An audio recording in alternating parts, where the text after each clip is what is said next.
स्वागत है। तो चलिए बिना किसी देरी के सीधे शुरू करते हैं आज का ये विश्लेषण। आज हम द सॉवरेन स्ट्रगल के जरिए उन बेहद खास ऐतिहासिक प्रतीकों और छोटी छोटी सांस्कृतिक बारीकियों को डिकोड करने वाले हैं जिन्होंने सच में भारतीय स्वतंत्रता संग्राम की पूरी तस्वीर बदलकर रख दी। इस दृश्य सफर में हम देखेंगे कि कैसे छोटे छोटे प्रतीक एक पूरी की पूरी क्रांति की कहानी बयान कर देते हैं। शुरुआत होती है औपनिवेशिक भारत के उन घंघोर अंधेरे दृश्यों से। जरा तसव्वुर कीजिए, जंजीरें, डर, भूख और बेहिसाब अपमान। फिल्म सीधे हमें धूल भरे गांव और पुरानी दिल्ली की सड़कों पर ले जाती है, जहां धुआं और एक खास तरह की रोशनी का बड़ा ही नाटकीय इस्तेमाल किया गया है। लगातार बारिश का माहौल, भारी टैक्सेस का बोझ और आम भारतीयों की आंखों में दिखती वो खामोश पीड़ा, ये सब मिलकर उस दौर के उत्पीड़न का भारी वजन सीधे हम तक पहुंचाते हैं।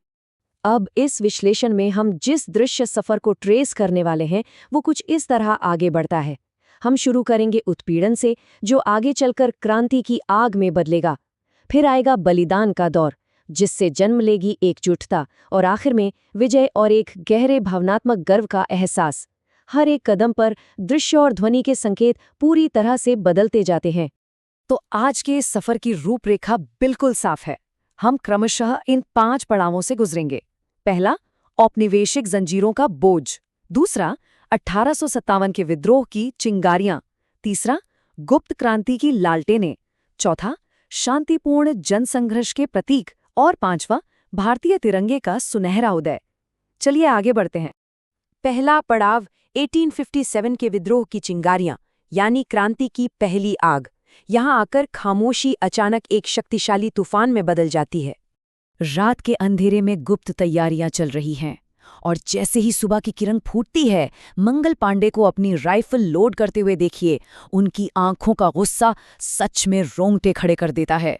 दिन ढलते ढलते मैदाने जंग में बेहिसाब अफरा तफरी मच जाती है। दौड़ते हुए घोड़े, तोपों के गोले, जलते हुए झंडे और वो नाटकीय आसमान, ये सब 1857 की क्रांति की ताकत और उस झलक को बेहद सटीक तरीके से दर्शाते हैं। और इस पूरे मैदाने जंग के शोर शराबे के बीच एक आवाज पूरी ताकत से गूंजती है, वंदे मातरम। ये सिर्फ 2 शब्द नहीं थे, ये एक बेहद शक्तिशाली ध्वनि प्रतीक था जो स्लो मोशन तलवारबाजी और धमाकों की आवाज को पूरी तरह से चीर देता है। ये उस दौर के क्रांतिकारियों के पुख्ते इरादों की सच्ची आवाज थी। अब आते हैं अपने अगले हिस्से पर, गुप्त क्रांति की लालटेनें, परछाइयां और बलिदान। यहाँ आकर कहानी का मिजाज थोड़ा और गंभीर और शांत हो जाता है। आप यहाँ ध्यान दीजिएगा कि कैसे फिल्म में रोशनी और अंधेरे का कितना बेहतरीन विरोधाभास यानी कॉन्ट्रास्ट इस्तेमाल हुआ है। धुएं से भरी सड़कों पर भगत सिंह, राजगुरु और सुखदेव चल रहे हैं। गुप्त बैठकों में क्या है, सिर्फ एक लालटेन की मध्यम रोशनी, जो असल में इन क्रांतिकारियों की छिपी हुई उम्मीद और साहस का प्रतीक है। भूमिगत छापेखानों में अंग्रेजों के खिलाफ पर्चे छापे जा रहे हैं, और फिर अचानक पुलिस की तेज छापेमारी और जेल के भावुक दृश्य। ये परछाइयां शुरुआती क्रांतिकारियों के उस खतरनाक और छिपे हुए काम को बहुत ही खूबसूरती से पेश करती हैं। और फिर आता है वो पल, फांसी के ठीक पहले चेहरे पर एक निडर मुस्कान। इस सर्वोच्च बलिदान के बाद ही गहरा भावनात्मक सन्नाटा छा जाता है, जिसमें सिर्फ रोने की आवाजें आती हैं। सोचकर देखिए, भगत सिंह की ये मुस्कान किसी भी टॉप की आवाज से कहीं ज्यादा ताकतवर प्रतीक बन जाती है। ये कहानी का एक ऐसा मोड़ है जो उस वक्त पूरे देश की आत्मा को झकझोर कर रख देता है। कहानी आगे बढ़ती है और हम आते हैं महात्मा गांधी के दौर में। तीसरा भाग, शांतिपूर्ण जनसंघर्ष के प्रतीक, धूल, साहस और एकता। अब यहाँ दृश्यों के जरिए कहानी सुनाने का एक बेहद शानदार कॉन्ट्रास्ट सामने आता है। एक तरफ देखिए 1857 के विद्रोह की वो धमाकेदार अफरा-तफरी, तलवारें और चलती हुई तोपें, और दूसरी तरफ दांडी और स्वदेशी आंदोलन का बिल्कुल अलग आकार, धूल भरी सड़कें, थके हुए कदम, जलती हुई विदेशी पोशाक और लंबे शांत विरोध प्रदर्शन। धूल और थके हुए पैर अब इस संघर्ष की शांत दृढ़ता के नए प्रतीक थे। ये दिखाता है कि विरोध का तरीका अब कितना विशाल और अलग हो चुका था। भीड़ भले ही शांत थी, पर आवाज और नारे उतने ही बुलंद थे, इनकलाब जिंदाबाद और भारत माता की जय। जब इन विशाल भीड़ से ये आवाजें उठती हैं तो इनका प्रभाव सीधे दिल पर पड़ता है। जब महिलाएं पूरे साहस के साथ आंदोलन में जुड़ती हैं और स्वदेशी मूवमेंट के दौरान विदेशी कपड़ों की होली जलाई जाती है, तो ये नारे और ये दृश्य एक दृढ़ राष्ट्रीय संकल्प बन जाते हैं। ये नया सांस्कृतिक बदलाव पूरे देश को एक नए आत्मविश्वास से भर रहा था। तुम मुझे खून दो, मैं तुम्हें आज़ादी दूंगा।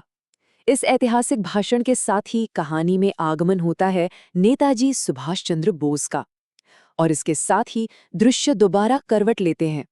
धूप और धूल भरी सड़कों से निकलकर अब हम वापस मिलिट्री ट्रेनिंग, तेज बारिश और कीचड़ की तरफ मुड़ जाते हैं। यानी शांत विरोध की पृष्ठभूमि में सशस्त्र संघर्ष फिर से एक नया और शक्तिशाली आकार ले रहा था। आज़ाद हिंद फौज यानी इंडियन नेशनल आर्मी, इस दौर को फिल्म में घनघोर जंगलों के बीच चलते नाटकीय सैनिक मार्चेस से दर्शाया गया है। पर जो सबसे खास बात है वो है इसके पीछे बजता हुआ संगीत।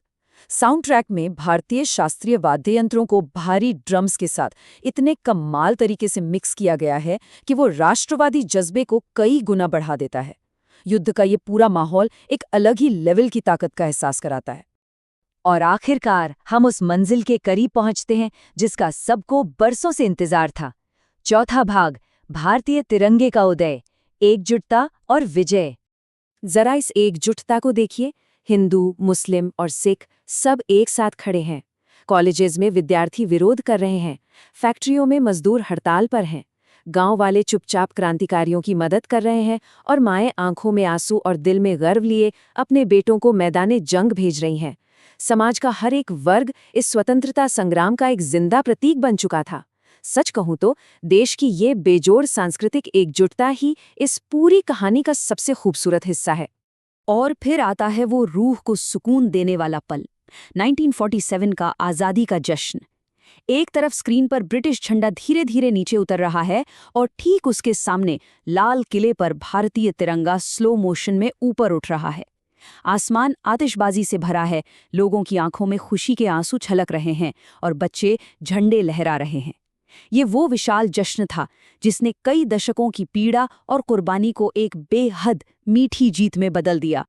आखिरी दृश्य, इंडिया गेट पर बिखरती सुनहरी सुबह की रोशनी। माहौल अब बेहद शांत और प्रेरणादायक हो जाता है। कैमरा धीरे धीरे उन तमाम शहीदों की तस्वीरों पर से गुजरता है जिन्होंने अपना सब कुछ न्योछावर कर दिया।